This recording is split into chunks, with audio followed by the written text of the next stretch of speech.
पार्वती अपने बेटे पीयूष और दो बेटियों रीना और काजल के साथ एक घर में रहती थी।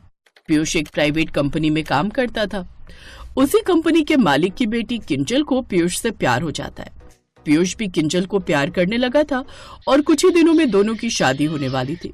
रीना और काजल अपनी भाभी के आने पर काफी खुश थी। ऐसे ही शादी वाले दिन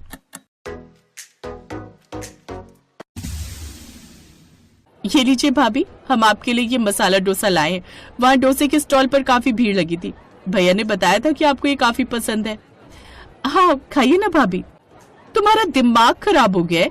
भला मैंने इतना महंगा ब्राइडल मेकअप करवाया, मैं ये नहीं खाऊंगी आज। इतनी घटिया ड्रेस पहनी है तुम दोनों ने, मेरी फ्रेंड्स देखेंगे तो क्या कहेंगी? और वैसे भी वो फोटोग्राफर हमारा फोटो शूट कर रहा है। चलो अब जाओ यहाँ से। वो दोनों चुपचाप वहाँ से चली जाती हैं।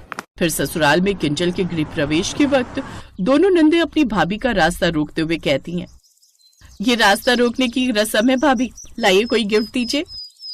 इतने अमीर घर की लड़की तुम्हारी भाभी बनकर आई है, ये क्या कम है? यही गिफ्ट है। ये क्या तरीका है बात करने का इनसे किंजल? अरे मैं तो मजाक कर रही थी। अच्छा आओ बहू, अंदर आओ। ऐसे ही किंजल की शादी को महीना भर हो गया, लेकिन अभी भी घर का सारा काम दोनों नंदे ही करती। ये क्या काजल, रीना, तुम दोनों रसोई में क्या कर रही हो? कल तुम्हारा पेपर है, तुम्हें पढ़ना चाहिए। और तुम्हारी भाभी कहाँ है? माँ, वो भाभी की तबीयत ठीक नहीं थी, इसलिए आराम कर रही है कमरे में। किंजल की सास उसके कमरे में जाती है तो किंजल मजे से बिस्तर पर लेटकर फोन देख रही थी और हंस रही थी। मेरी बेटियां वहां काम कर रही हैं और ये महारानी यहाँ आराम कर रही है। किंजल इसी तरह अपनी दोनों नंदों से काम करवाती रहती।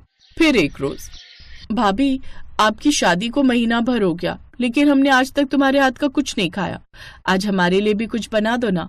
मैं अमीर घर की बेटी हूँ, मैंने आज तक अपने घर में एक चम्मच तक नहीं उठाया। वहाँ नौकर होते थे, लेकिन आज तुम चाहती हो कि मैं तुम गरीब नंदों के लिए इस गरीब रसोई में खाना बनाऊं? नो वे, ऐसा सपने में भी मत सोचना। अभी भी दोनों नंदों को ही खाना बनाना पड़ता और वो अपने भाई से झूठ बोल देती कि सारा खाना भाभी ने बनाया है ताकि उसे डांट ना पड़े। पहले तो वो ये सब बाहर तक ही सीमित रखती थी, लेकिन अब वो घर पर भी अपनी सहेलियों के साथ यही सब करने लगी। घर पर भी तेज म्यूजिक चलाती और ड्रिंक करती। अरे रीना, अपनी भाभी को बोल म्यूजिक कम करे, मेरा सर दर्द हो रहा है, कहीं ऐसा ना हो मेरे सर की नस ही फट जाए। रीना अपनी भाभी के कमरे में जाती है और म्यूजिक का बटन बंद कर देती है।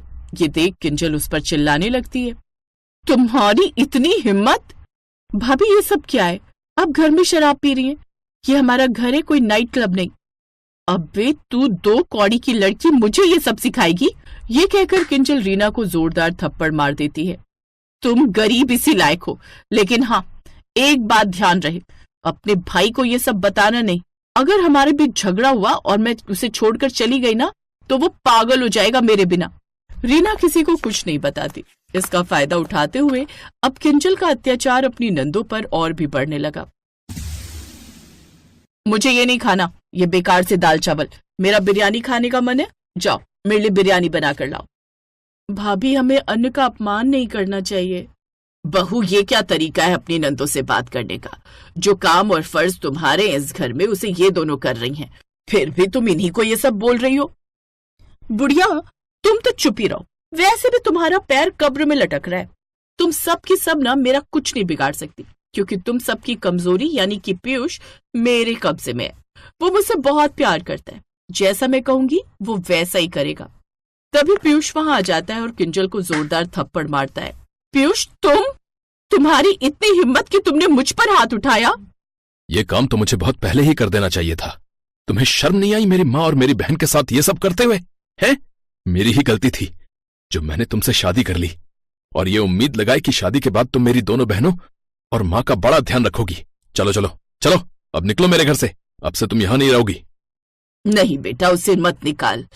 हाँ भैया, भाभी को मत निकालो, उनको माफ कर दो भैया। अपनी सास और दोनों नंदों की अच्छाई देख अब किंजल को अपनी गलती का एहसास होता है और वो रोते हुए उन सब से माफी मांगती है। आप सब मुझे माफ कर दीजिए, मैं जानती हूँ मैं माफी के लायक तो नहीं हूँ, लेकिन फिर भी मुझे माफ कर दीजिए। आप माफी मत मांगिए भाभी, जो हुआ उसे हम सब भूल जाते हैं। इसके बाद वो सब पुरानी बातें भूल जाते हैं और किंजल को माफ कर देते हैं। अब किंजल भी उस घर में एक आदर्श बहू की तरह रहने लगती है और घर के सारे काम भी करने लगती है। अब सब खुशी खुशी रहने लगते हैं।